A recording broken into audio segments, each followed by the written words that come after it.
I don't know why I'm telling this. Maybe I need to get out of my head. Or maybe I just want to warn you.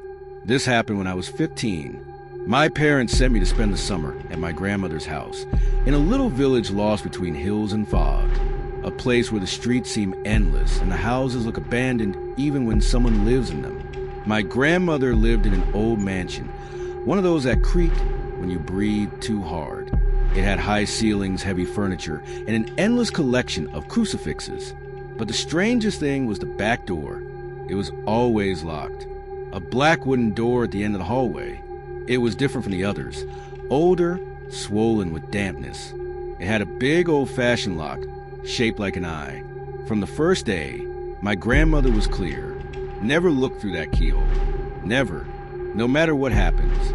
I asked her why, of course. She looked at me with her gray eyes and just said, "If you see something, it notices, and if it notices, it comes out." I thought it was just one of her stories to scare me, but her tone wasn't joking. It sounded like a warning. The first few nights, nothing strange happened, but at night from my room, I started hearing something, like a scraping, like someone walking slowly down the hall. But every time I opened the door, there was nothing, only that damn black door at the end. Still, but almost waiting. One night, I couldn't take it anymore. Curiosity got the best of me.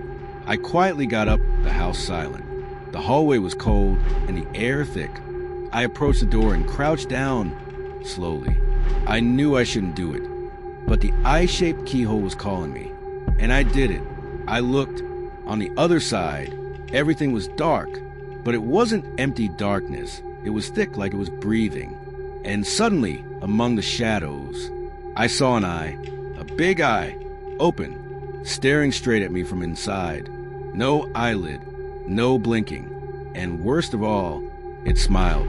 I don't know how an eye could smile, but it did. It wasn't a friendly smile. It was a kind that says, "I've seen you. Now I'm coming for you."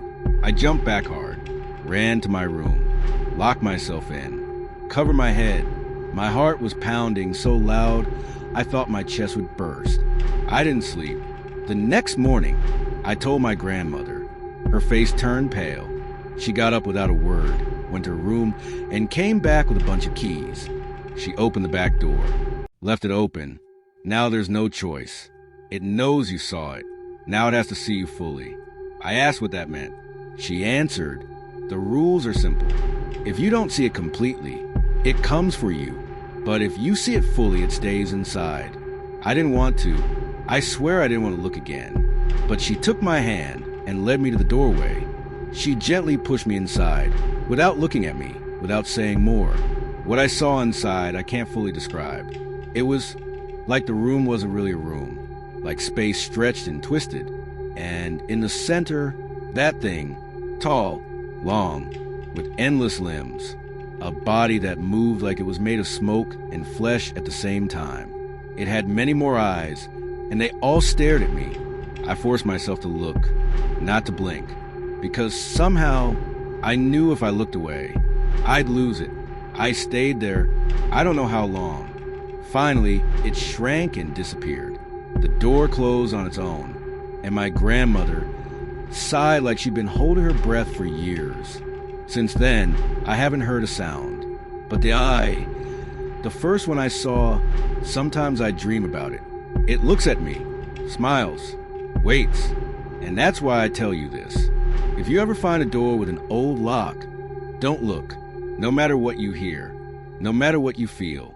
Don't look, because if you see something, it notices.